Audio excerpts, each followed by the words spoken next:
doctora y maestra en Ciencias del Comportamiento por la UDG, candidata al Sistema Nacional de Investigadores, ha realizado estancias de investigación en la UNAM, UA y en Kansas State University. Experta en temas relacionados con el bullying, consumo de sustancias y comportamiento suicida en adolescentes.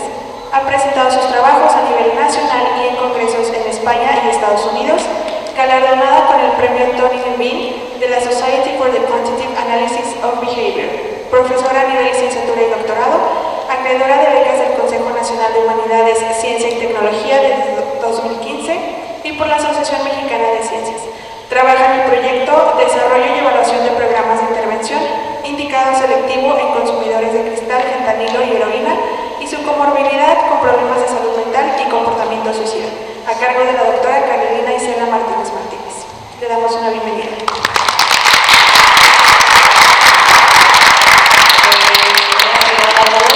Gracias por estar aquí. El día de hoy pues me toca una charla que es complicada, pero que creo que es muy importante.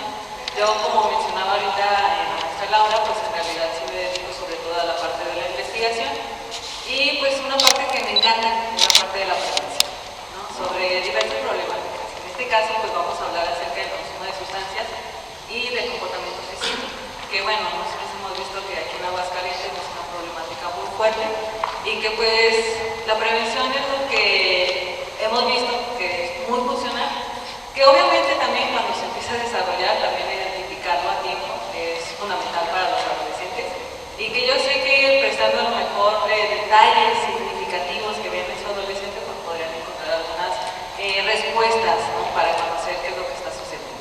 Entonces, acomodé esta presentación para que podamos ver algunas de esas características y de ambas problemáticas y también algunas formas que podríamos nosotros hacer al respecto, ¿no? Si detectamos algunas de estas señales.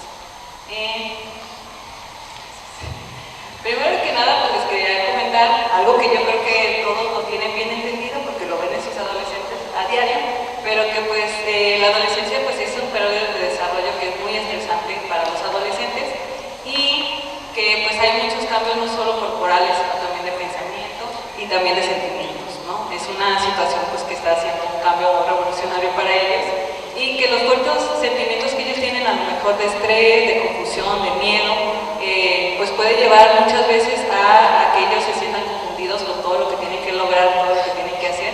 Y entonces, bueno, partiendo de esa idea, pues también ver esas dos problemáticas que se están presentando. Yo les decía que vamos a hablar primero del consumo de sustancias, les voy a mencionar algunos tipos de drogas que existen, también les voy a hablar de la información general pues, del consumo. También les vamos a hablar sobre el proceso de adicción, cómo se lleva a cabo ese proceso y los factores de riesgo y de protección, ¿no? Que se pueden presentar en los adolescentes y algunas señales pues, específicas de alerta que ustedes pueden detectar. Pues primero la definición, ¿no? ¿Qué es una droga o una sustancia psicoactiva? Pues la droga es una sustancia que actúa en el sistema nervioso central y que genera, ¿no? Unos cambios en las funciones, en algunas funciones mentales principales como son el juicio, como son el razonamiento, la memoria, el estado de ánimo, el pensamiento y la percepción de la realidad específicamente, ¿no? Esas son características que, bueno, generan las drogas. Ahorita vamos a hablar de algunas que seguro ustedes también consumen, pero que pues también la importancia de lo que tenemos que saber es en qué nivel, ¿no? Gracias. Pues bueno, hay 4 tipos principales de drogas. Están las drogas que son represoras y que inhiben algunas funciones del sistema nervioso central. Entre estas drogas pues nosotros tenemos el alcohol, el cannabis, los analgésicos, los inhalables, las benzodiazepinas, los opiáceos y el fentanilo. Que el fentanilo pues no sé si han escuchado actualmente muchísimo al respecto. Sí es un problema porque es un depresor y sí se ha visto que con muy poca cantidad las personas pueden pues ahora sí que fallecer, ¿no? Por la situación que genera en nuestro sistema. Lo que sí es un hecho también es que en Aguascalientes, al menos en los estudios que hemos estado realizando, no hemos encontrado personas que consuman fentanilo en el estado. Eso no significa que no exista aquí, pero al menos en los estudios que hemos estado realizando no es nuestra principal preocupación ahora, en este momento. Pero sí es algo que hay que considerar, ¿no? Y después tenemos los estimulantes que, contrario a los inhibidores, pues aumentan la actividad del sistema nervioso central y la frecuencia cardíaca, aumenta la frecuencia respiratoria, la presión arterial e incluso el líbido. Y también puede generar pues, apetito, ¿no? Estas drogas son, por ejemplo, la cafeína, que les digo, probablemente muchos de ustedes la consumen, la nicotina, ¿no? También la cocaína y las metanfetaminas tipo cristal. Que en realidad aquí en este caso, el cristal es una de las drogas que más hemos encontrado dentro del estado, de personas que la consumen, y pues hemos encontrado que uno de los mayores problemas es que a veces desde el primer consumo las personas se pueden volver adictas. Entonces eso es algo que sí nos ha estado preocupando y hemos tratado de hacer algunas pautas, ¿no? Para considerarlo, para hacer algunos cambios, qué tratamiento se les puede llevar por esta situación, ¿no? También debo mencionarles que, bueno, también las personas que consumen este tipo de sustancias lo que quieren es que a veces se sienten decaídos y pues lo que quieren es activar su sistema nervioso central. Luego tenemos los alucinógenos que inducen alteraciones en la percepción y el pensamiento y generan problemas tanto de memoria como de orientación, y entre ellos están los hongos, el LSD y el THC. Y ya finalmente tenemos los fármacos de uso médico, específicamente, en los cuales tenemos que son sustancias que generalmente se aplican para problemas o trastornos mentales específicos, ¿no? Entre ellas tenemos los ansiolíticos, los sedantes, los antidepresivos y los antipsicóticos, que estos en realidad no son con receta médica, ¿no? Y que a veces incluso si hay personas que tienen que tomarlas, pues no es un medicamento que le puedas ofrecer a nadie en ningún momento, ¿no? Ni en lo que quieras desea descansar, nunca se puede compartir esos medicamentos, ¿no? Porque son de uso personal y son características que solo se usan para situaciones muy particulares. Y pues bueno, aquí les muestro así un pequeño estudio que se ha hecho del informe del Sistema de Vigilancia Epidemiológica de las Adicciones del 2023. Quiero decirles que esta información es acerca de las personas que ya consumen, ¿no? Solamente se toma de todas esas personas que ya han llegado a centros y que lo que observamos, o sea, se hace un estudio para saber cómo iniciaron, por ejemplo, qué edades más o menos aproximadas de inicio del consumo. Principalmente pues se ha observado que las personas que inician con el consumo es entre los 10 y los 14 años, el 48%, de los 15 a los 19, el 36%, y sí hay inicios entre los 5 y 9 años, pero pues sí ven el porcentaje menor, ¿no? Aproximadamente el 5%.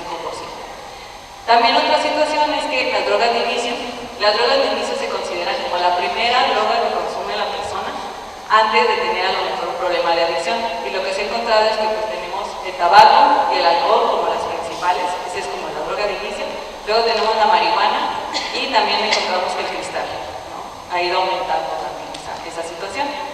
Y la droga de impacto es como la droga por la que llegan a la rehabilitación. La droga que a lo mejor es lo que está generando que ya tienen un problema muy grave, terminan en algún anexo, alguna institución médica. Y eso es, pues, el cristal, 70% de las personas, el alcohol, la marihuana y la cocaína. Les digo, en Aguascalientes sí tenemos un problema grave de alcohol, pero lo que se está presentando ya es que las personas llegan, incluso desde el inicio, empezaron a consumir cristal, ¿no? Y como es muy difícil dejarlo, pues se quedaron ahí y ya llegaron a las instituciones. Y bueno, ¿cuál es el proceso de adicción? En un inicio, pues solo es el uso. Las personas, por ejemplo, lo hacen por curiosidad o diversión, que muchas veces eso es lo que hacen nuestros adolescentes, solo quieren saber qué se siente, qué es lo que pasa si lo consumo, y entonces ellos solo estarían en un inicio en la parte del uso. El problema aquí es que ya cuando pasan de esa fase, se da la parte del abuso. Y el abuso tiene que ver con que ya lo que quieren es el efecto que le causó la droga. Ya no solamente es por curiosidad, ya saben qué causa, ya saben en qué circunstancias lo quieren consumir y empiezan a consumir. El problema de aquí es que hay una habituación. Las personas ya empiezan a necesitar más del consumo que en un inicio tuvieron para tener los efectos que quieren. Entonces empieza a haber una tolerancia y entonces empiezan a haber un aumento del consumo. Ya en esta fase, ya después es cuando llega la fase de la dependencia, que es así cuando las personas ya no pueden dejar de consumirlo, porque cada vez que lo dejan de consumir se sienten mal, ¿no? Tienen efectos físicos. Yo les digo a veces que, por ejemplo, en el café, alguien me podría decir que así hace abuso porque dice, es que si no tomo mi café en la mañana, pues ya no puedo trabajar. Y eso ya entra dentro del abuso. Pero también tengo personas que dicen que toman café porque si no toman café no pueden hacer nada en su vida, ¿no? Empiezan a sentir que le tiemblan las manos, se ya estarían en una fase de dependencia, porque necesitan esa sustancia para trabajar, ¿no? Entonces, más o menos así lo podemos imaginar, pero imaginémoslo con drogas, ¿no? Que es una sustancia que también genera efectos en el cuerpo mucho más como marcados y dañinos, ¿no? Y bueno, dentro de los factores de riesgo y protectores, yo les decía que hay factores que sabemos que se ha asociado con que las personas empiecen el consumo, pero también hay algunos factores que si nosotros podemos realizar o que generan que sea más difícil que las personas entren en el consumo de sustancias. Dentro de los factores, por ejemplo, de riesgo, tenemos los problemas familiares, ¿no? Eso es algo que afecta, no genera que las personas consuman, pero sí es un factor de riesgo para que se presente ese consumo. La baja supervisión familiar, que a veces uno no sabe ni siquiera dónde están sus hijos, qué es lo que hicieron en el día, qué es lo que le gusta, qué no, quiénes son sus amigos, todas esas características, ¿no? El que tenga relaciones sociales con gente que consume, si tienen amigos que consumen, ese es un factor de riesgo. No quiere decir que ellos van a hacerlo, pero sí es muy probable que puedan caer en eso. También que sean rechazo por parte de sus padres, que también tengan una situación en la que no se lleven bien con sus compañeros, ¿no? De clase. Ese también es un factor de riesgo. También tenemos la impulsividad, que aquí sobre todo es que los adolescentes hacen no piensan en las consecuencias de las actividades que realizan. Hacen las cosas pero no piensan cuál va a ser la consecuencia, eso entraría dentro de la impulsividad. También tenemos la baja autoestima, la baja tolerancia a la frustración, que cuando algo le sale mal no puede soportarlo, se siente muy mal y no soporta esos fracasos, ¿no? Que bueno, ustedes lo sabrán igual que yo, que pues más fracasos que éxitos en la vida existen en muchísimas circunstancias y si no aprenden esa característica pues es un factor de riesgo. También tenemos pocas estrategias de resolución de conflictos, que a veces huye del conflicto pero no lo trata de solucionar, incluso con ustedes mismos, con sus padres. El bajo rendimiento escolar, pocas habilidades de comunicación, que no sepa cómo expresarse, que se le dificulte expresar también sus emociones y sentimientos, no solo con ustedes, sino con también sus pares, ¿no? Compañeros, etc. Y el que tenga alguna experiencia postraumática que se haya presentado en su vida. Y finalmente, que tengan una curiosidad hacia el consumo, que es así o sí, pues es una característica que puede ser un factor de riesgo. Pero bueno, como les decía, así como hay factores de riesgo, pues también tenemos factores protectores, entre lo que nosotros encontramos, pues que tenga pocos problemas familiares, que tenga relaciones con personas que no consumen sustancias, y sus compañeros no consumen, pues ese es un factor protector, que pertenezcan a algunos grupos sociales, ¿no? Grupos sociales a lo mejor que tengan el equipo de fútbol, el equipo de natación, que se junten con sus amigos en la tarde, obviamente personas que no consumen, que tenga autocontrol, ¿no? Contrario a la impulsividad, que a lo mejor sí alcance a ver que hay situaciones peligrosas que puede realizar y no las realice porque sepa las consecuencias, o incluso que piense en las consecuencias relacionadas con ustedes. Si hago esto, ¿qué va a pasar con mi mamá? También tenemos, por ejemplo, estrategias de resolución de conflictos y toma de decisiones, que sí, ellos mismos solucionen conflictos, que no tengan que ser ustedes los que solucionen todos los problemas, sino que ellos lo hagan por sí mismos. Y las habilidades de comunicación, que también tengan buenas habilidades. Y visualización de metas a corto y largo plazo, ¿no? Que también se puedan visualizar un poco qué es lo que quieren hacer en su futuro.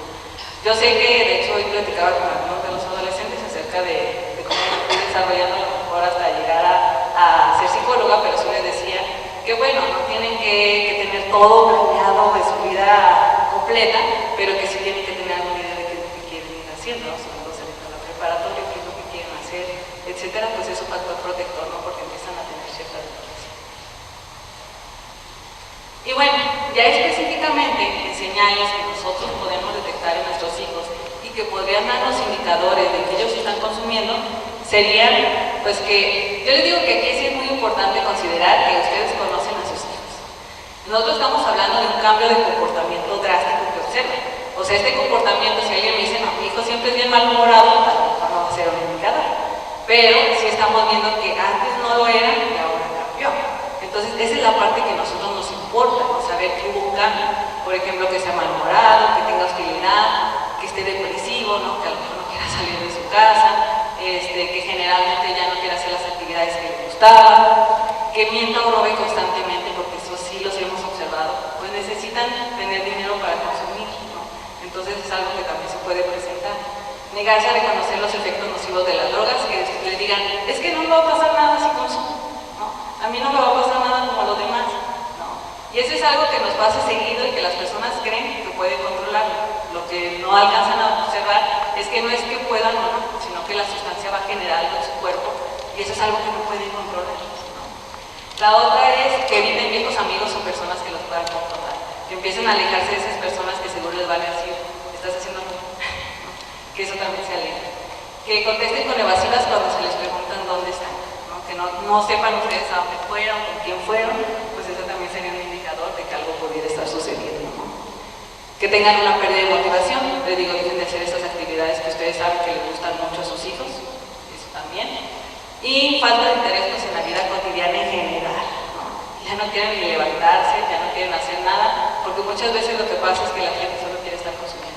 Entonces pues pierden el interés en todas las demás actividades que pueden realizar. Y faltar a clase. Yo sé que a lo mejor ustedes dicen vienes diario, pero pues hay adolescentes que no vienen, ¿no? A la escuela. Ese sí sería también un indicador como para considerarlo. Y bueno, otras características que son más que nada como físicas, son como por ejemplo la somnolencia, los temblores, los ojos enrojecidos, pupilas dilatadas, que también tengan muchas ojeras, que tengan falta de interés en la higiene personal. Yo les decía, pues yo sé que hay unos adolescentes que no les gusta peinarse, no les gusta arreglarse, no les gusta hacer nada, pero si esa era una característica que tenían, está bien. Pero cuando ya empezamos a ver que eso cambia, o sea que su hijo ya no quiere hacer ninguna de las actividades de higiene personal que hacían, eso también es un indicador.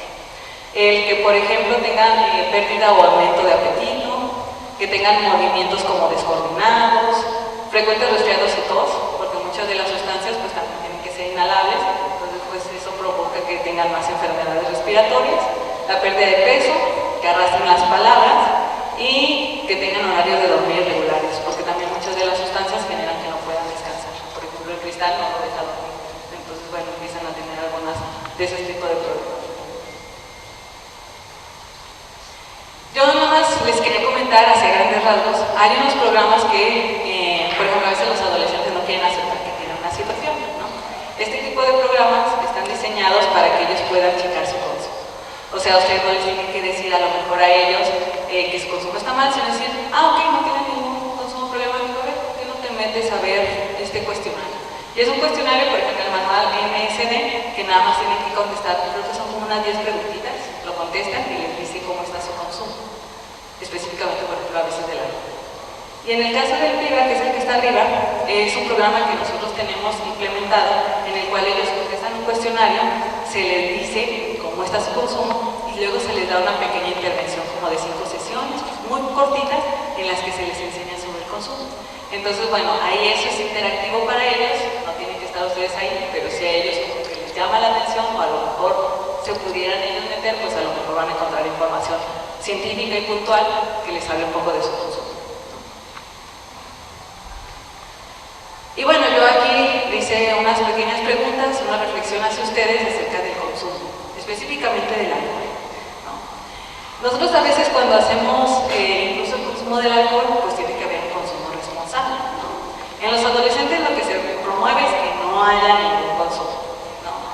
Porque son adolescentes, porque tienen varias situaciones particulares que se pueden presentar, porque después lo usan para evadir, ¿no? Incluso emociones, y no están preparados para tener ese contacto, ¿no? A lo mejor con esa sustancia, porque pues les está costando controlar muchísimas cosas de su vida y todavía le agregamos el factor, ¿no? De alguna droga o sustancia. Pero en el caso de los adultos, pues es algo que a veces las personas les gusta realizar. Entonces, hay cosas que sí nosotros tenemos que considerar dentro de nuestro consumo, incluso, ¿no? De nuestro consumo. Dice, conocer los efectos del alcohol y las otras drogas y lo que tiene efecto en él, ¿no? Ese sería como una evaluación que nosotros hacemos. ¿Por qué la consumo? ¿Qué genera en mí? Esa sería una de las preguntas que nosotros realizamos. También, ¿realmente ustedes solo beben cuando quieren o porque de pronto sienten la necesidad de beber? ¿No? Esa sería otra de las preguntas. Después, evitar tomar cuando voy a manejar. ¿Cuántas personas manejan cuando han consumido y que nada más dicen, pero pon la copa, pero están consumiendo mientras manejan, ¿no? Sí o sí es un problema. Dicen, conocer mi estado de ánimo antes de beber. ¿Por qué bebo? Porque me siento mal, porque me siento triste, porque me siento enojada. ¿Por qué bebo? ¿No? ¿Qué es lo que está generando que a lo mejor esa sustancia sea la que yo elijo en ese momento? Conocer cuáles son sus límites, ¿no? Cuántas copas tengo que consumir y cuánto me hace sentir mal. Y pues bueno, también es decir que no debes de consumir para tranquilizarte o relajarte, porque de hecho eso ya están buscando la sustancia para generar un efecto particular. Entonces también es un consumo pues ya que empieza a ser problemático. Y pues algo que sí se puede hacer para prevenir es que cuando se consuma, pues comer, ¿no? Mientras se está consumiendo, antes e incluso durante, para disminuir esos efectos que se puedan presentar. Yo aquí les puse así, para que más o menos vean, pero más o menos de 1 a 4 copas en los hombres y de 1 a 2 copas en mujeres se considera un consumo de bajo riesgo. A lo mejor ahí los problemas no van a ser tan graves, pero desde que empiezan entre 5 o 6 copas, que más o menos es la copita estándar de caballito, en el caso de una cerveza, pues ya empieza a ser un consumo problemático, ¿no? Que puede llevar a que tengan muchísimos problemas, incluso por ejemplo cuando manejan o situaciones emocionales que se puedan presentar, ¿no? Entonces les digo, pues eso es algo que pues, nosotros nos evaluamos, no solo evaluamos a nuestros hijos, sino también qué estamos haciendo nosotros con el consumo. Y bueno, esto con respecto al consumo de sustancias. Con respecto al comportamiento suicida, vamos a hablar un poco de qué es el comportamiento suicida específicamente, algunos datos del comportamiento suicida en Aguascalientes, luego las fases del comportamiento suicida, cuáles son esas fases, los factores de riesgo del comportamiento suicida y algunas señales de alerta que ustedes sí pueden detectar en sus hijos.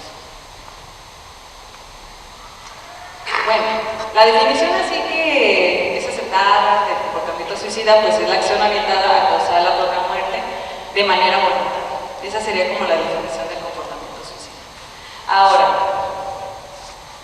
en Aguascalientes, no sé si han escuchado, pero bueno, es una problemática que hemos estado observando ya de muchos años atrás, y lo que se ha encontrado es que Aguascalientes es el tercer estado con mayor índice de comportamiento suicida, y que lo que sí se ha visto es que la tasa de suicidio es 10.5 por cada 100.000 habitantes. Entonces, bueno, es una problemática que sí nosotros tenemos que considerar, ver las características importantes, como también para considerar qué podemos hacer al respecto, ¿no? Y cómo detectar, por ejemplo, si mi hijo tiene alguno de estos comportamientos. Las fases del comportamiento suicida son 3, ¿no? La primera es la ideación. La ideación solamente son los pensamientos que causan, sobre causarse daño, y eso solamente se queda en pensamientos. Pero ya la persona está diciendo, bueno, y si no estoy aquí, no es necesario que viva, ¿no? Todos esos pensamientos asociados con el suicidio, esa sería la primera fase. La segunda fase es la planeación, que ahí es cuando la persona empieza a pensar que, ¿cómo me voy a suicidar? ¿Qué voy a hacer? ¿Cómo le voy a hacer? Y empieza a hacer una planeación de lo que va a realizar. Esa ya sería la segunda fase. Y la tercera fase, que es la intención suicida, ya es la fase más crítica como dentro del comportamiento suicida, porque ahí ya la persona intenta, ¿no? Hace el primer intento de suicidio. Entonces esa sería la última fase. Obviamente, no siempre lo logran en el primer intento, pero sí es algo que es la última fase que tenemos, ¿no? Hay muchos mitos y realidades acerca del suicidio. Lo que también conocemos es que si la persona ya intentó una vez, pues es muy probable que lo vuelva a intentar. Entonces, pues un poco de alerta para considerar.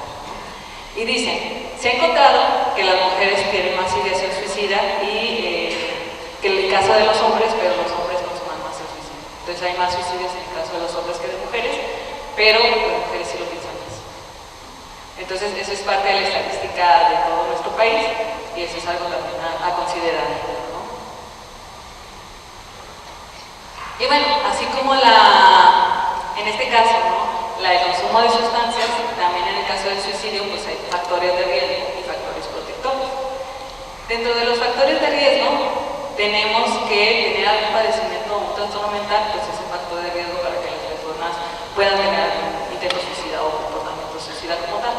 No quiere decir que todas las personas que tengan una situación o un problema mental, pues van a intentarlo, pero sí es un factor de riesgo, ¿no? A considerar.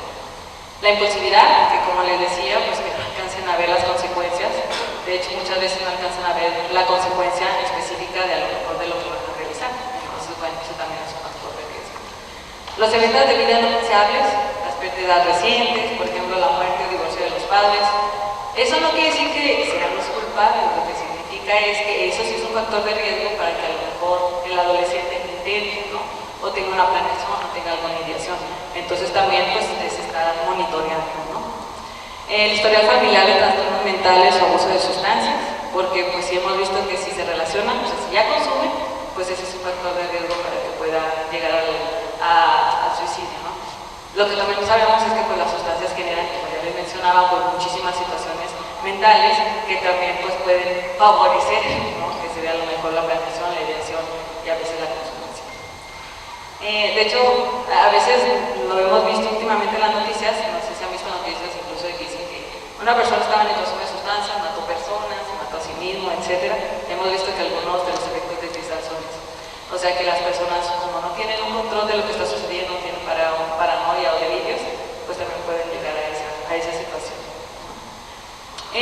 También que tengan un historial familiar de suicidio, que ya haya pasado a lo mejor en sus casas, también es un factor de riesgo considerable. Eso sí se ha visto que se ha relacionado, entonces también es un factor de riesgo.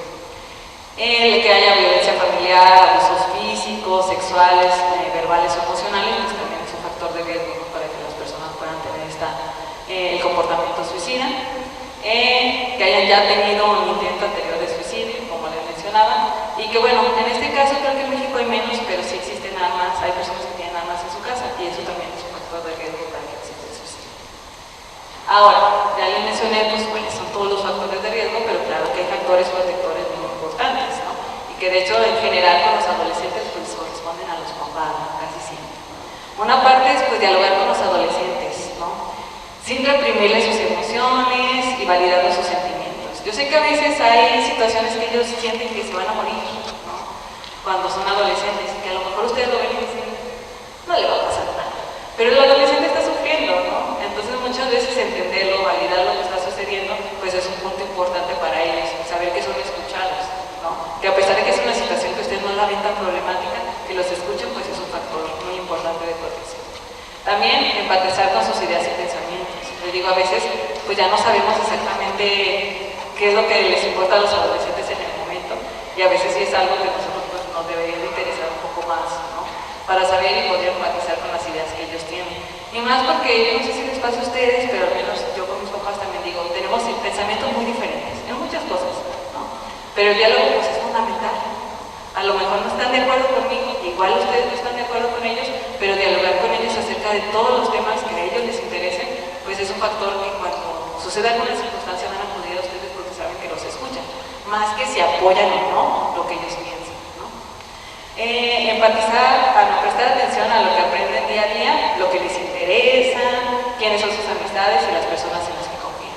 Que eso también, pues, como les mencionaba, a veces conocer a sus amigos, pues les da un poco de información acerca de si consumen o no sus amigos, qué hacen, qué actividades recreativas realizan cuando están con ellos, todas esas características, ¿no? Que tengan, fomentar el manejo del estrés y las emociones, que eso sí, pues, yo sé que a veces incluso nosotros no tenemos un buen manejo de nuestras emociones, pero sí o sí hay que buscar que ellos fomenten, o sea, fomentar en ellos que sí tengan un mejor control, sobre todo si está viendo este cambio emocional tan fuerte, ¿no? Entonces hay que encontrar estrategias, ¿no? Para ellos y que si es necesario también para nosotros. Y buscar ayuda profesional antes de las señales de alerta. O sea, si vemos alguna señal de alerta, pues en este caso sí es un factor protector, porque sabemos que pues, en el suicidio ya no va a haber mucho atrás si lo llegan a consumar. En este caso sí o sí es buscar ayuda si empezamos a ver algunos factores de riesgo. Y pues bueno, señales de alerta muy particulares y que sí se ha visto en el estudio. También les quiero decir que muchos de estos estudios son en personas que han intentado, que no lo han consumado, porque bueno, si ya lo consumaron, a veces con las notas y todo tenemos información, pero sobre todo de las personas que no lo consumaron al final, ¿no? Que no lo lograron. Entonces son información que hemos observado en estos adolescentes. Entre ellos tenemos que, bueno, que tengan miedos extremos, tengan ansiedad, la baja autoestima, las autolesiones se ha visto que es una característica, ¿no? Que los chavos se corren, ¿no? Eso también es una señal de alerta. Y el abuso de sustancias, que le digo, sí o sí el abuso de sustancias se ha relacionado con el suicidio. También que tenga la pérdida de interés en situaciones cotidianas, que es similar también, por ejemplo, lo que observamos en el consumo de sustancias. Las relaciones sociales, ¿no? En este caso que haya disminución de la cantidad de relaciones sociales que tiene, que, por ejemplo, la gente cercana se aleje de ella y que tenga sentimientos de que como que siente que nadie lo apoya. Y cognitivos específicamente, pues conductas a lo mejor hiperactivas, algunas conductas que tenga él que a lo mejor no vea, les digo, las consecuencias a largo plazo. Riesgo físico, como yo les decía que bueno, hay muchos retos virales en los que les puede dañar, y que siga esos retos que a lo mejor lo que van a generar es un problema en su salud, pues también es un factor de riesgo. Y problemas, por ejemplo, de rendimiento académico, ¿no? Que a lo mejor él tenga esos problemas y no haya logrado solucionarlos. Y bueno, también tenemos pues los trastornos de conducta alimentaria, que también son un factor de riesgo, la anorexia, la bulimia, los atracones, que también se usa, por ejemplo, la alimentación como una forma de salida de los problemas, también es un factor de riesgo. El descuido de la apariencia personal, que les decía, bueno, estamos hablando de un cambio imperceptible de ustedes a sus adolescentes, eso también.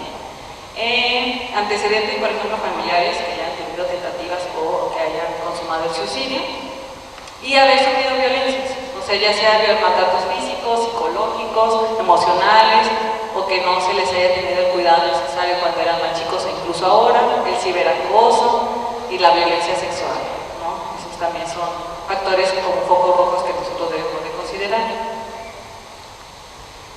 Y pues bueno, estar en un proceso de duelo o pérdidas, o sea, no todas las personas a lo mejor que tienen una pérdida de un familiar o una mascota se van a consumar o van a intentar o van a tener un pensamiento suicida, pero sí es un factor de riesgo para estar vigilando si nosotros observamos que hay un cambio emocional mucho más marcado que lo que nosotros esperaríamos en esas situaciones.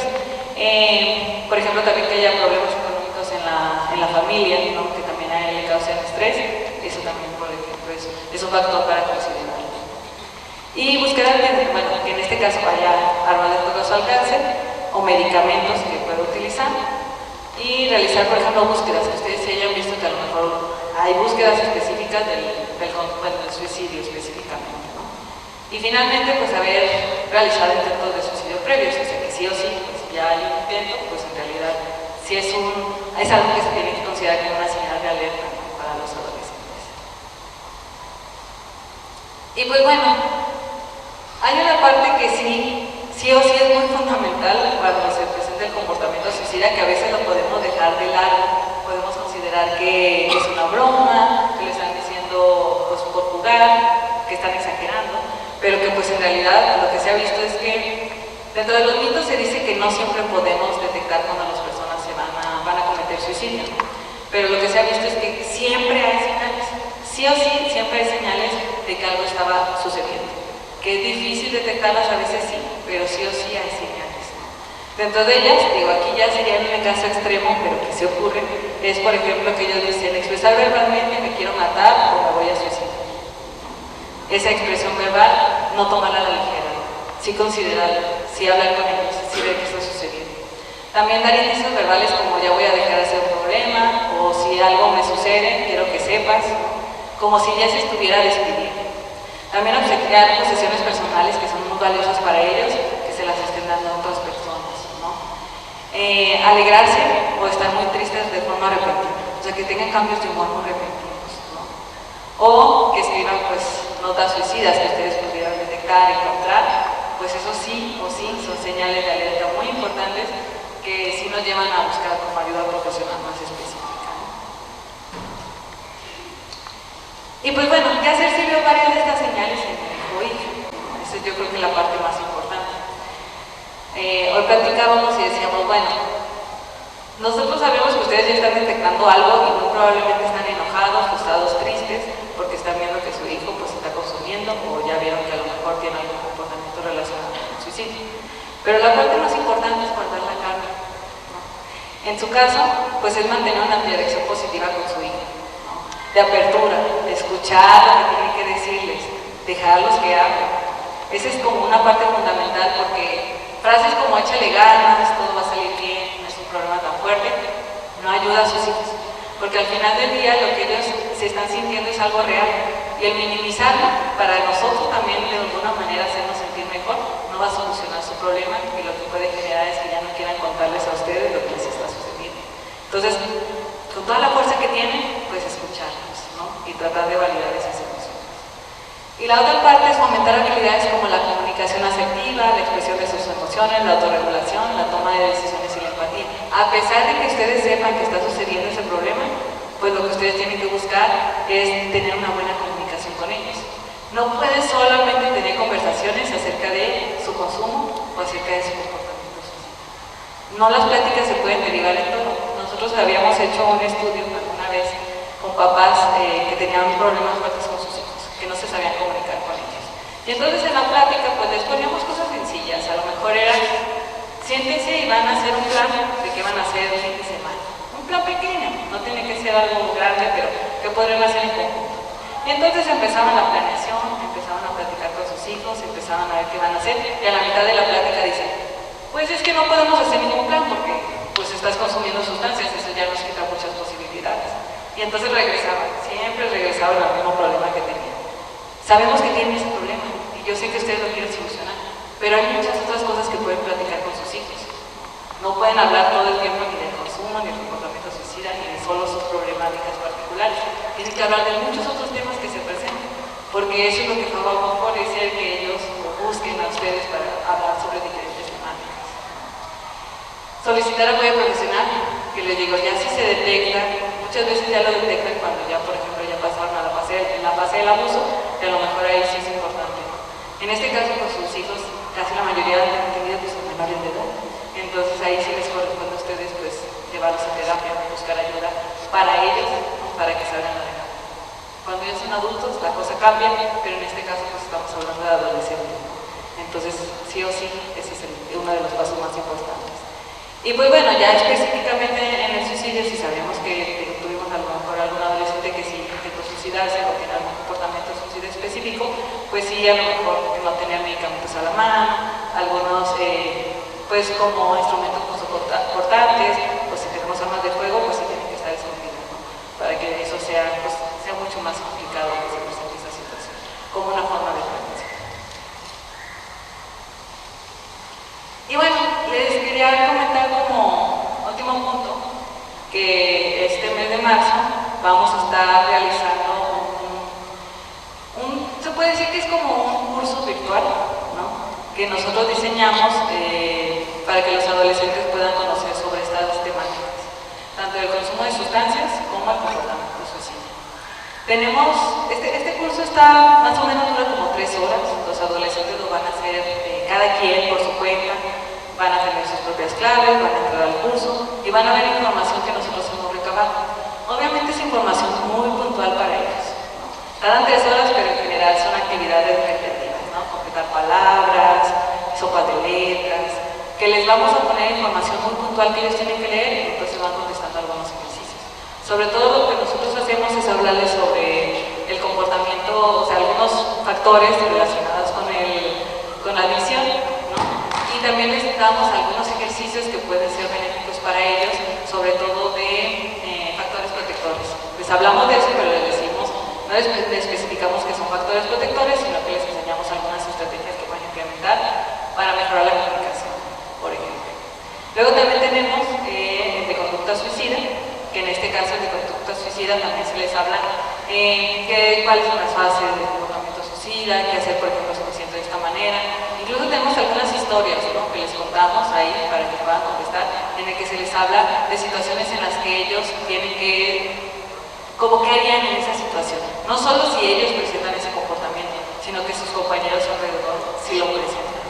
Algo que sí hablamos es que ustedes no van a poder solucionar muchos de los problemas que se presentan tanto el comportamiento suicida como el consumo de sustancias. O sea, sí van a necesitar ayuda profesional. Y así como eso, muchas veces los adolescentes creen que ellos pueden solucionar problemas que se presentan con sus compañeros, sobre todo de estas temáticas.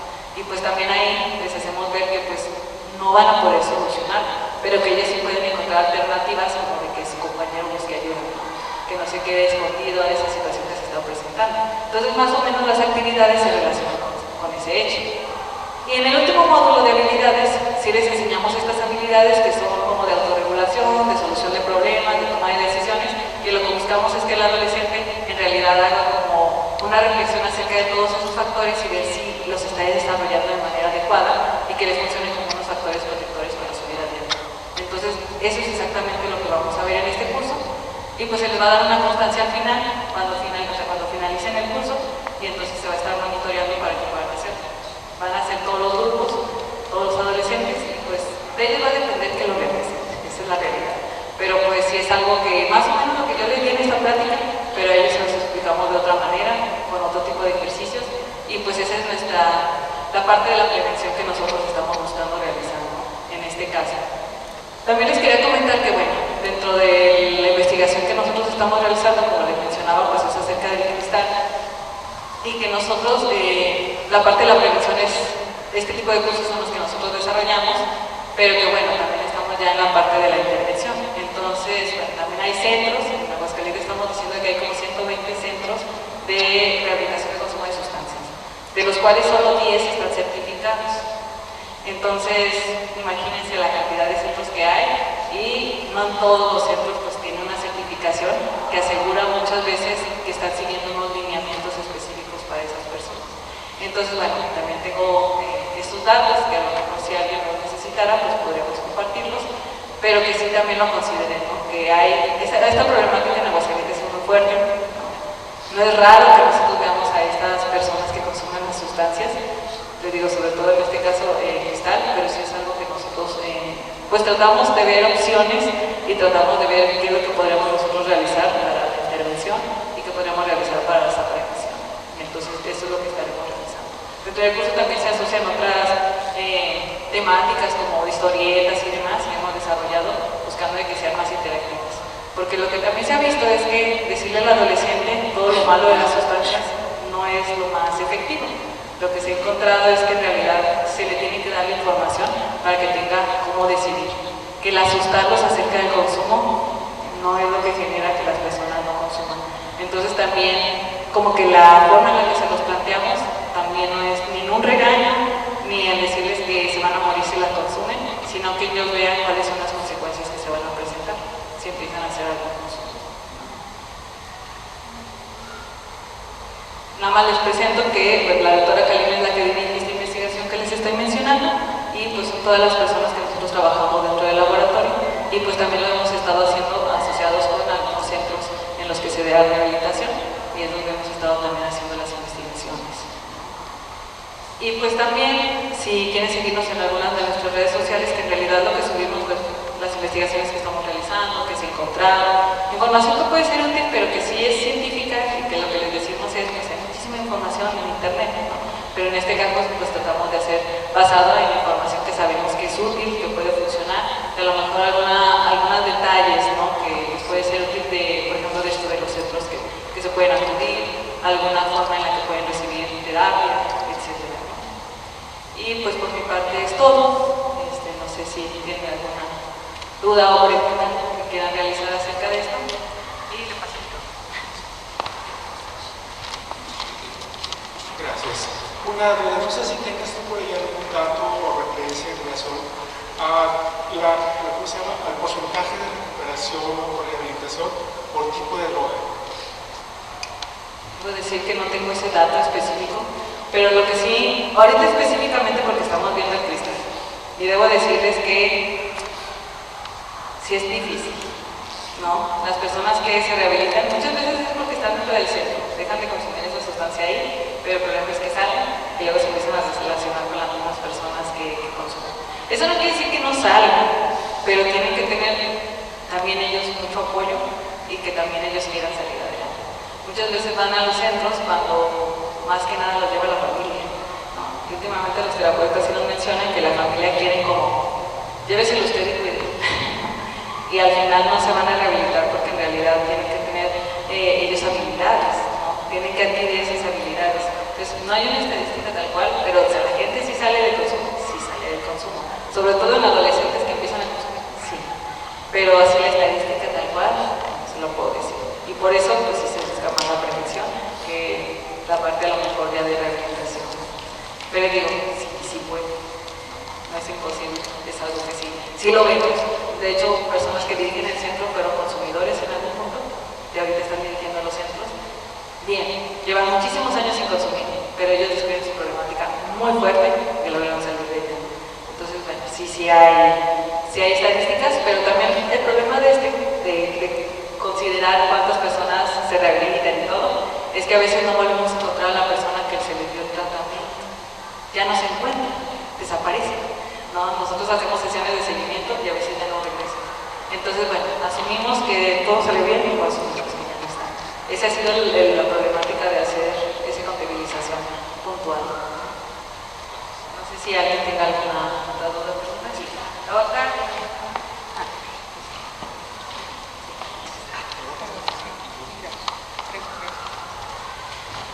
Bueno, buenas tardes. Buenas tardes. Nada, me gustaría saber si cuando un maestro identifica a algún alumno así que puede estar en riesgo, ¿cómo es que lo puede canalizar? Bueno, el tutor, supongo, pero si el tutor lo canalizan, ¿tienen algún protocolo para una vez que ya lo identifiquen, puedan darle seguimiento a ese caso, no nada más así de que, bueno, ya identificamos un muchacho que tiene un problema, o bueno, que tiene problemas emocionales, que puede estar en riesgo. Y ya, pues ya le decimos al tutor que lo atienda, pero ya, así ya queda, o se le da un seguimiento, hay algún protocolo, se va un poquito más allá, o no. Y también, por ejemplo, los que primero se dan cuenta a veces son los mismos amigos, el mismo grupito de compañeros son los que primero se dan cuenta, antes que los maestros, que los papás, que todos. Entonces no sé si hay alguna estrategia para que entre los mismos compañeros se apoyen. Por ejemplo, yo si fuera amiga de alguien que esté en riesgo, pues a mí me gustaría ayudarle, pero no sé cómo, por ejemplo, un adolescente. Entonces no sé si a lo mejor hay algún buzón donde digan que ahí lo anoten como para que, o que ella acuda al tutor, no sé, algo así, una estrategia donde se identifique y se le lleve a otro paso y se pueda seguir. Ahorita, la verdad no sé el protocolo que tiene aquí, pero solo quería comentar que sí, lo que usted menciona es cierto, ¿no? Los maestros pueden detectar algo, pero si les soy sincero, yo no sé aquí, ¿no? Aquí los profesores tienen muchos alumnos. Yo tengo, por ejemplo, 50. Si los veo, si los escucho, si veo situaciones. Es bien difícil que yo me dé cuenta a veces con las horas que tengo, ¿no? Dando clases, de todas las situaciones que presentan. Sí, a veces veo que tengo un estudiante que a lo mejor se duerme en clases, claro que veo que a veces no presta atención a todo, claro que veo que falta, pero imagínense si a ustedes se les dificulta ver a lo mejor de 1, 2, 3, 4 hijos, imagínense yo con 5. Es bien difícil y además yo quisiera conocerlos como ustedes los conocen, pero yo no conozco a los estudiantes como ustedes. Ustedes conocen cuando su hijo cambia si le han estado prestando la atención. Ustedes saben que hay un cambio de comportamiento y lo detectan. Yo como profesor pues alcanzo a ver algo que está cambiando, pero no alcanzo a ver, solo lo alcanzo a ver en la clase. No alcanzo a ver si dejó de hacer sus actividades que le gustan, no alcanzo a ver muchísimas de las cosas que ustedes sí detectan. Entonces, créanme que sí tratamos de prestar atención, porque les juro que le presto atención a mis estudiantes, incluso he tenido estudiantes que han intentado suicidarse, ¿no? El problema es que no lo hacen cuando estoy con ellos. Y el problema es que no los veo a veces en clase porque faltan. Y el problema también es que tienen compañeritos y son los que a veces, en este caso yo soy de universidad, sí me llegan a decir, ¿no? Lo que pasó con su amigo. Y ni siquiera ellos lo pudieran detectar, ¿no? Entonces es algo que pues es un monitoreo muy constante, pero yo creo que los profesores aquí también, no es que no queramos prestar atención, no es que no veamos señales, es que es bien complicado a lo mejor ver ese cambio que ustedes lo tienen bien identificado, ¿no? Porque sí tenemos muchos estudiantes. Ya lo vemos cuando la situación ya está un poco más grave. Y digo, ahorita ya nos comentarán cuál es el protocolo, pero seguro tienen un protocolo bueno. El problema aquí es que ya lo detectamos mucho más avanzado que a lo mejor lo que ustedes podrían detectar en sus hijos, que estoy seguro que lo detectan antes que nosotros. Yo sé que parece que no, pero si prestan atención a lo mejor a todos los detalles, serían mucho mejores que nosotros en detectar. Pero les doy la palabra para que digas lo que ibas a mencionar. Sí, claro. Buenas noches, me presento, mi nombre es Marcela, soy coordinadora de orientación educativa aquí en Plantel Oriente y dando respuesta a la inquietud, pues el seguimiento que se les da, en ocasiones sí tenemos alumnos que se acercan a hacernos de manera anónima o privada el reporte acerca de alguno de sus compañeros. También hemos tenido alumnos que ellos de propia voluntad se acercan a comentarnos la situación. Se levanta un reporte, efectivamente cuando lo comentan con el docente se acerca al área de tutoría, la tutora está encargada de levantar el reporte y de cierta manera iniciar este seguimiento. De igual manera, cuando los alumnos llegan directo con nosotros, se levanta el reporte, si se les explica que pues su salud está en riesgo, su vida está en riesgo y al ser ellos menores de edad se les tiene que notificar a los padres de familia. Ahí procedemos a hacer la cita o la entrevista con los padres, se les comenta la posible situación, puesto que solamente es un comentario que se nos está haciendo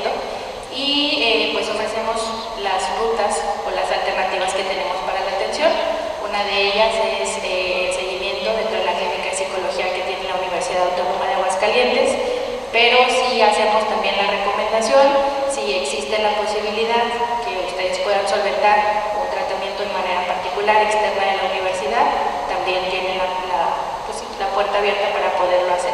Cuando deciden hacer eso, pues nada más se les pide que se dé el seguimiento, la continuidad, acudiendo obviamente a las sesiones apoyando a los chicos y a las chicas y a su vez pidiendo los comprobantes del seguimiento y de la atención externa que se les está dando para nosotros también llevar aquí un seguimiento y pues ir viendo la evolución que en este caso se espera sea favorable en el tiempo que los especialistas consideren necesario. Gracias. Creo que acá faltaba alguien y luego...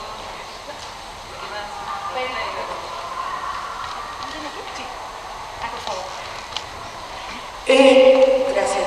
He escuchado mucho en el radio del fentanilo. El fentanilo no es droga, porque dice se lo ponen a la droga. Es que di cuenta que sí es una droga, específicamente. Nada más que lo que hemos observado es que la mezclan con, o sea, por ejemplo, el fentanilo, incluso se ha visto que nosotros, no aquí, no hemos encontrado eso, pero el cristal sí se mezcla, por ejemplo, con el fentanilo.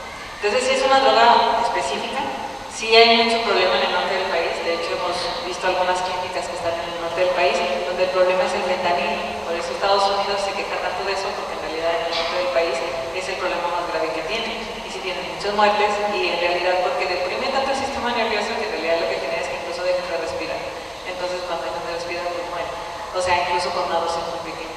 Entonces sí es una droga, pero les digo, al menos todo lo que se ha estado moviendo, buscando, conociendo de las personas que asisten a las intervenciones, no conocemos, o sea, no hemos visto el fentanilo aquí, pero sí hemos visto cristal mucho, ¿no? Entonces sí es una droga, pero les digo, ahorita, no es para que no nos preocupemos, sí nos preocupamos en llegar a ver esa situación, pero digamos que hay otras drogas que ahorita están siendo más fuertes, y que después la gente últimamente dice, pues es que solo consume cristal, y nosotros decimos, pues el cristal es una droga muy fuerte, no es tabaco, no es alcohol, no es a lo mejor marihuana, y es ya cristal, que ya es sintético. Yo les decía que a veces hasta hecho con motores de auto, nosotros por ejemplo en el curso que hacemos les decimos a los estudiantes de qué está hecho, ¿no? Pura basura, es pura basura, pero pues les hace sentir algo y eso es lo que hacemos, ¿no? Pero sí.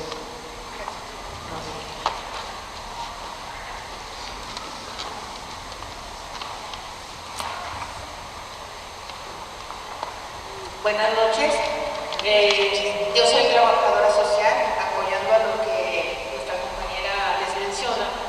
Yo trabajo para la Secretaría de la Familia, ¿sí? Para la Secretaría de la Familia, y con nosotros hay consultorios en los cuales la atención hacia los chicos, hacia los padres de familia es gratuita.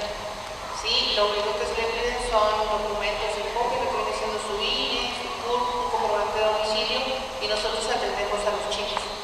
Con nosotros tenemos también chicos de bachillerato, de secundaria, incluso tenemos chiquitines también de 10 años en adelante, con que ellos ya puedan expresar sus emociones, nosotros los atendemos. Tenemos alrededor como de 12 centros, o diríamos unos 12 consultorios en Aguascalientes. Y pertenecemos a la CEFA, que sería la Secretaría de la Familia. Por si gustan, les puedo dar el número y se les envía. Gracias.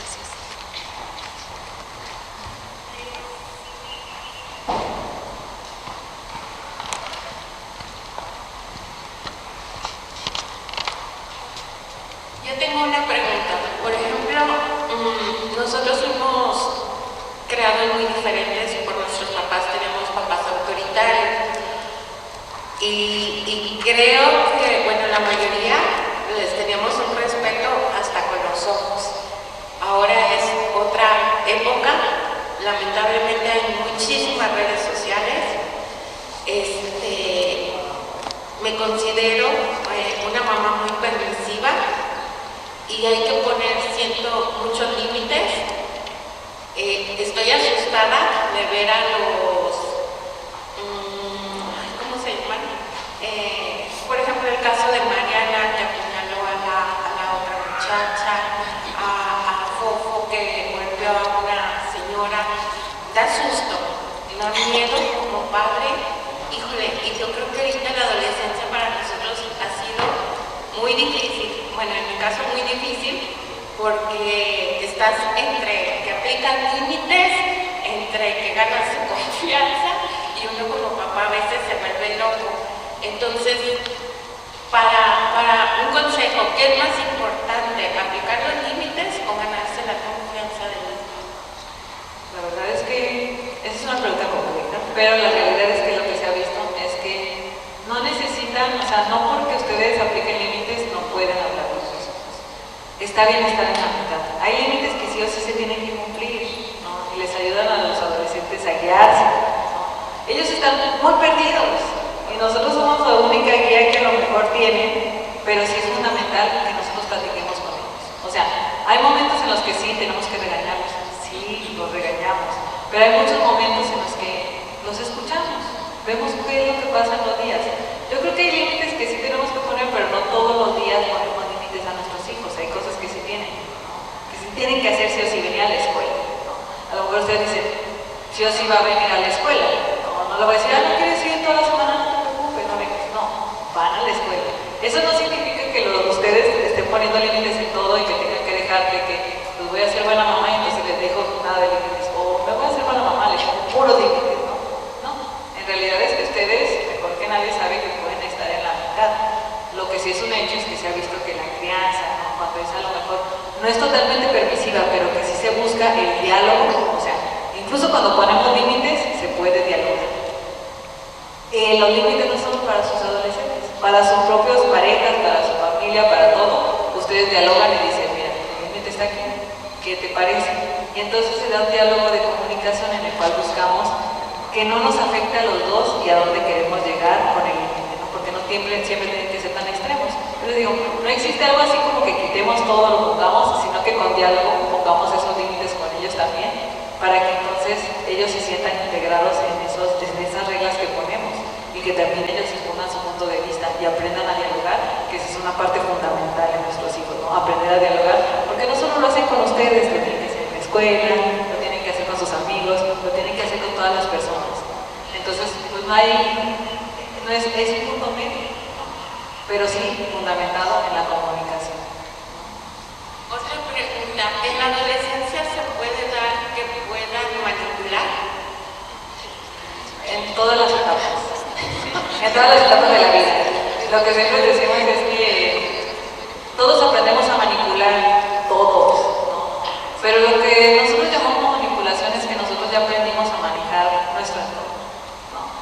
Obviamente nosotros a veces ponemos la palabra manipulación cuando hacemos una situación en la que nosotros queremos un resultado favorable para nosotros, ¿no? Pero en realidad manipulamos todo a nuestro alrededor, ¿no? Todo lo que hacemos día a día, ¿no? Nosotros, por ejemplo, manipulo que la gente me preste atención y por eso nos ponemos aquí enfrente y por eso traigo el micrófono y por eso hago la presentación.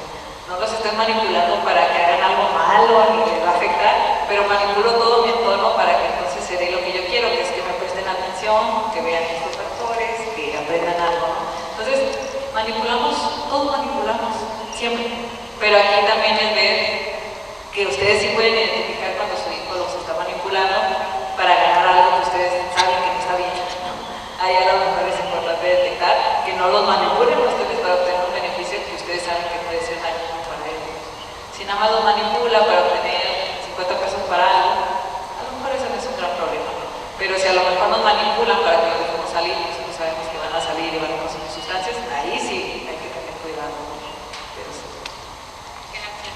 No, de qué.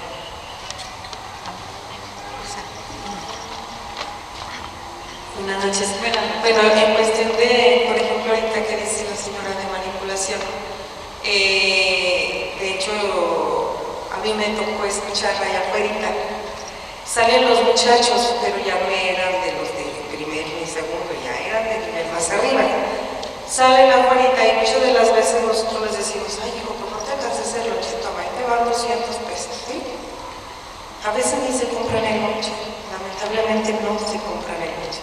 Es mejor ponerle ese lonche, nosotros le vas a ver qué se te antoja, qué te pongo de lonche. No soltarles el dinero así, no, mi hijo, sí, ahí te va.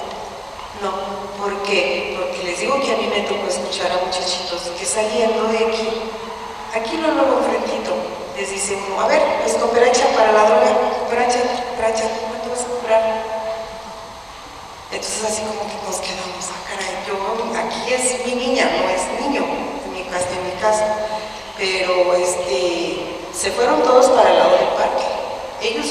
dónde comprar tu puesto, me imagino, ¿verdad? Pero es como dice ella, hay que manipularlos ahora nosotros, o sea, que no manipulen, sino manipular, ¿verdad? Es una acción de alerta, porque les da uno todo, que tengo que hacer una tarea, ¿de qué tarea es? Y todo eso, o sea, hay que estar alerta simplemente. Gracias. Buenas noches. Yo lo que le quería comentar, pero desde que está, no sé si es la psicóloga quien habló ahorita, la señorita que habló ahorita, no sé si se fue, ella, con respecto a lo que comentó, no tiene mucho, empezando este semestre, le tocó a mi hija, tiene su grupo, una de sus compañeras empezaba que se iba a suicidar y que se iba a suicidar, mi hija muy preocupada y las amigas, su grupito.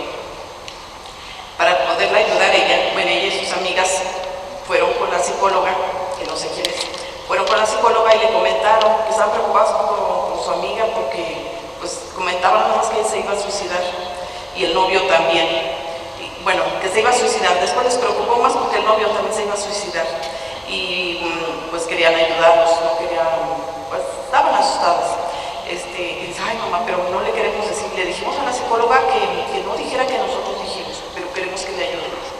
A fin de cuentas dice, ya después dijo mi hija, ya no vuelvo a decir mamá, porque nosotros fuimos y dijimos que no dijeran, y le dijeron que nosotros nos dejó de hablar. O sea, sus mismas amigas, les dijeron que sus mismas amigas fueron las que le fueron y le dijeron. Entonces dijo, ya no vuelvo a decir nada. Mandaron llamar a su mamá, eso sí supe que mandaron llamar a su mamá y bueno, a lo mejor le dieron ayuda, pero a fin de cuentas ya no es su amiga, ella se separó del grupito con todo y el novio. Y digo, ay no, qué preocupada. Sí me preocupó porque, esas son las ayudas, la verdad, yo eso pensé, esas son las ayudas, no fue mi hija, fue una amiga, pero digo, ay, cuando le suceda a mi hija que, o sea, si las amigas quieren ayudarla porque la estiman, pues no la van a poder ayudar. Yo creo que aquí, no sé si tienes algún punto, yo quería solo decir que hay que a lo mejor cambiar la perspectiva de su hija al respecto. Su hija hizo bien, es su amiga, la quiere ella, quiere que esté bien. El hecho de que ella se quedara y dejara de hablar, que se perdiera una amistad para ella, es muy doloroso y va a tener que manejar eso emocional. Pero también imagínense que a lo mejor su amiga sí se suicidaron y ella no hubiera hecho. En eso pensó también ella, dijo, pero ¿y si lo ha hecho mamá y no decimos nada? No, o sea, eso también es una parte de control. O sea, yo sé que uno quisiera que las cosas salieran perfectas, no se terminara la amistad, la amiga no se suicidara, no hubiera tenido ningún conflicto y entonces nuestro hijo sale tranquilo. Y yo sé que todos queremos eso para nuestros hijos, que tengan una situación problemática y salgan sin ningún rasgo. Porque además, digamos que este problema no era no de ella en específico. Pero no podemos hacer eso. Es lo que les decía, pues ustedes son adultos, díganme cuándo han tenido una situación conflictiva, algún problema con alguien más, y que me digan que no pasó nada, que no salieron ni con un rasguño, ¿no? O salimos con rasguños de muchas situaciones. En este caso, lo que estamos comentando es que ellos, por ejemplo, les digo, en este curso que les vamos a mostrar, lo que les mostramos es qué pueden hacer, y al final del día es dirigirse con una autoridad que sí pueda hacer algo al respecto. Porque ellos no lo van a solucionar, ellos ni les van a dar terapia, ni los van a mandar con un psicólogo, ni les van a pagar con la terapia, ni mágicamente van a hacer que ya no tengan esos pensamientos. Entonces entiendo que ahí, por ejemplo, hay una pérdida y no quisiera que no pasara, pero eso es algo que va a pasar, muchas veces va a pasar. Entonces el protocolo que siguen, sí o sí se tiene que seguir. E imaginemos que ni siquiera le dijeron exactamente quién fue, pero a quién se lo contó. También, igual que nosotros sabemos a quién le decimos las cosas y a quién le va a echar la culpa inevitablemente, son sus amigos, porque son los únicos a los que le dijo, ¿no? Entonces, yo sé que quisiéramos que saliera todo airoso, que no hubiera sufrido, pero es algo que no podemos evitar. Entonces, también más bien comentar a nuestros adolescentes, decir, esta acción que hiciste y que ustedes también seguro la evaluaron, fue la adecuada para la situación que se está presentando. Y entonces no deben de sentir pena, ni tristeza, lástima, porque hicieron algo. No sé si tú quieres mencionar o ver alguna. Pues nada más mencionar la parte de la responsabilidad afectiva, porque bien lo dice Marilena, que hubiera pasado si cortamos la situación y las chicas no reportan nada y efectivamente hubiéramos tenido la pérdida de en lugar de haber perdido la amistad, que probablemente y en situaciones que hemos observado aquí, el siguiente semestre se vuelven a hablar. Y si no hubiera sido así, pues el siguiente semestre ya no tendríamos a su compañera aquí. Pues también. Entonces hay que tratar de ver, aumentan los factores de riesgo y siempre lo que platicamos con los chicos y con las chicas es hay que tratar de ver el lado positivo de las situaciones. Y a lo mejor sí, probablemente ahorita pues hay una ruptura de amistad, la pérdida de la confianza, pero ciertamente todos los casos que llegan con nosotros son completamente confidenciales, no damos nombres ni a los papás y a veces se molestan los papás, dígame quién me dijo, no le puedo decir, es una situación de riesgo, usted valore. Yo no estoy afirmando el consumo de sus hijos, usted en casa los tiene, a mí ya lo mencionaban hace rato, nosotros tenemos aquí una población de más de 1000 alumnos, ustedes en casa tienen 2, 3, 4, 5 o uno nada más, es más probable, imaginemos que 10, pero no tenemos ni siquiera grupos de 10 personas aquí, son de 50, entonces estamos pues atentos en la medida también de nuestras posibilidades y sí es muy importante la participación de la población estudiantil, tanto de estudiantes como de profesores, como las autoridades y de los papás también. Oiga, otra duda que tengo, perdón. Desde el semestre pasado, desde que entraron, bueno, mi niña es de segundo semestre, pero desde que entraron a la prepa, la apunté como a un curso, no sé si a alguien le sucedió, la apunté que a un curso o iban a hacer una investigación, algo así. Eran como 2 temas. Uno, que primero les mandaron llamar a todos los que tenían novio o novia. Y fue que iban a orientarlos, no sé para qué. O sea, iban a hacer como un estudio de 2 temas. Uno de en cuanto a las relaciones, o sea, digo, de tener novio. Y el otro era como lastimarse, como el lastimarse en la piel, no me acuerdo cómo se llamaba el título. Esos 2 temas los iban a ver y que nos iban a estar dando información de cómo iba eso. O no sé si es curso o qué era, pero nunca nos dijeron nada y yo le pregunté y digo, no, como yo ni tenía novio, pues no entré a lo primero, pero ya nunca avisaron. O sea, a mí me interesaba el segundo tema, que ya ni siquiera les hablaron. Fue la encuesta que se les asignó o que estuvo abierta en el CIMA, en el sistema de cada uno de los chicos. Ahí lo contestaron de manera electrónica y quienes, pues en base a sus respuestas, se consideró, se evaluó la universidad. No fue un proyecto de la prepa, sí es un proyecto institucional, pero a nivel licenciatura, y el seguimiento lo dio la clínica de psicología de la universidad. Estuvieron en contacto directo con papás y estudiantes que presentaban algún factor de riesgo. Entonces, siéntase tranquilo, si no le llamaron, es que todos también en casa y en su vida. Ok, Sí, gracias. pero sí, el seguimiento sí no fue personal, no fueron cursos, no fueron charlas, ya el trato fue directo de la clínica de psicología del personal que elabora con las familias, porque pues, es un trabajo conjunto, no nada más es con los chicos aquí, no con las familias. Ok, gracias.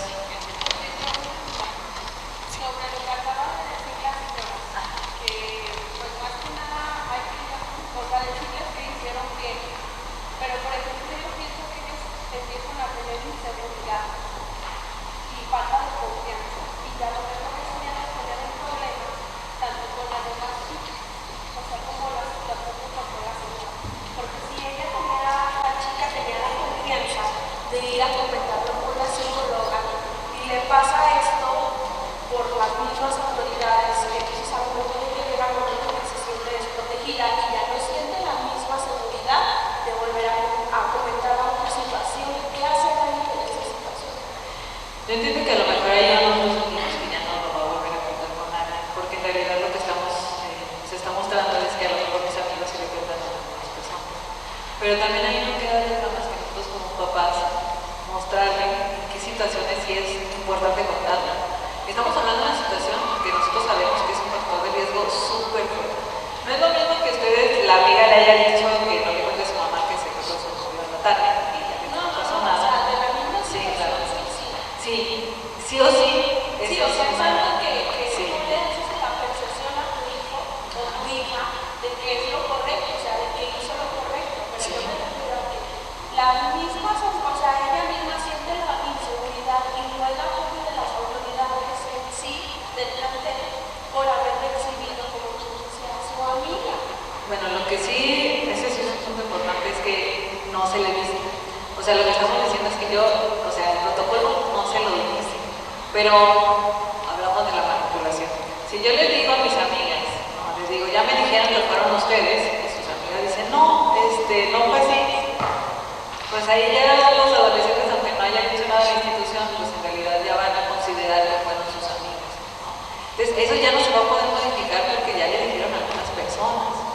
Y entonces en esa circunstancia nosotros sí tenemos que estar del lado de que hicieron un bien al mencionarlo, porque ellos no lo van a solucionar. Y en este caso pues ya nos comentaron del protocolo y entonces aquí pues no hay otra forma de hacerlo. O sea, sí o sí decirles, si es confidencial, sí lo hicieron confidencial, pero al final del día imagínense, esas personas que estamos diciendo que tienen riesgo, tienen pocos amigos, muy probablemente. Entonces imagínense, si tengo 2 amigos, alguien se lo dijo a la institución, ¿quiénes son? No, por descarte, pues ya sé que son mis 2 únicos amigos. Entonces, yo lo que digo es, la situación que ya se está presentando en el adolescente no lo podemos cargar con más y decirle, sí, ya no vuelvas a decir nada. Porque en realidad, pues creo que también eso es parte de vivir en una sociedad, ¿no? Y de hecho, creo que muchos de los problemas que tenemos es porque decimos que alguien no lo soluciona. En este caso, pues ellos están intentando hacer algo y nosotros favorecemos eso, ¿no? Decimos, estás tratando de salvar a alguien y eso es lo que queremos. Y eso es la parte importante. Y después, como dicen, a lo mejor se recupera su amistad, esa niña que a lo mejor no tiene sus amigos, pues regresa, no está sola, en este caso particular. Entonces, sí o sí, eso es algo que tenemos que comentar. La preocupación por otros es importante, ¿no? Y sobre todo ustedes digan, las personas que se preocupan por otras personas ayudan mucho a esta sociedad, porque vivimos en sociedad, nadie vive aislado, ¿no? Entonces, es por eso que es importante. Sí, o sea, seguir como con la motivación. Sí, claro, de que lo que hicieron fue culpa de ellos.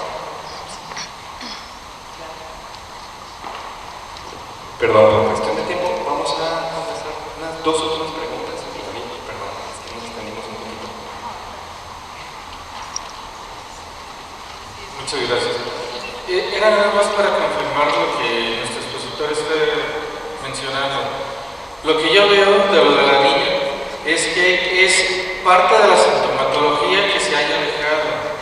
No es culpa de la niña que les dijo, sino que es la misma sintomatología del suicidio lo que hace que se alejara. Y si iba a alejar, sí o sí, si no le hubiera dicho nada a la psicóloga, y con el tiempo hubiera sido peor. Entonces, sí se tiene que hacer, tenemos que decirle a nuestros hijos que a lo mejor eso les puede ser una amistad por un tiempo, pero es parte de la sintomatología de la persona que tiene el problema, no es por soplón. Y ahora, los adolescentes así se van a tratar entre ellos, con los soplones, pero es algo que sabemos que va a pasar. Nosotros lo conocemos porque ya pasamos por ahí, y los van a tratar con soplones, y el adolescente se va a cerrar en ocasiones porque se les dice algo, pero no podemos no decírselos porque se va a cerrar, porque es peor. Claro. Pues sí, es parte de la vida y lo que están aprendiendo sus adolescentes, que no está fácil. Bueno, yo solamente para comentar que hace como 15 años a mí me tocó una situación en la que estuvo su hija. Yo me di cuenta de una persona que pues intentó como suicidarse, yo me di cuenta. Y yo lo comenté con un familiar cercano y al principio pues esa persona pues, no me quería ver y hasta como me llevaba. Ya pasaron como 15 años de eso y pues ahorita nos llevamos muy bien, incluso hasta me agradece el que hubiera hecho eso por ella. Yo creo que sí es algo que es normal el sentimiento de... Era un adolescente, yo en ese tiempo era adolescente y pues es normal, pero obviamente con la terapia adecuada la persona se va a dar cuenta que es lo correcto. Y de hecho mi mamá me decía, tú hiciste lo correcto, no te preocupes. También hubo mucha práctica, esa charla de mi mamá hacia mí, porque yo me sentía apartada porque esa persona no me hablaba, me odiaba, pero pues ahorita, 15 años después, le digo que, o sea, esa persona y yo pues tenemos comunicación, de hecho, muy estrecha. Y está viva, que es la parte más. Sí. Gracias. Bien, pues vamos a concluir esta sesión de Escuela para Padres. Les pedimos por favor que nos regalen unos 3 minutos y vamos a terminar porque les vamos a dejar una tarea por ahí. Pero bueno, antes de dejarles la tarea, queremos entregar el reconocimiento a la doctora Mariela Euglavia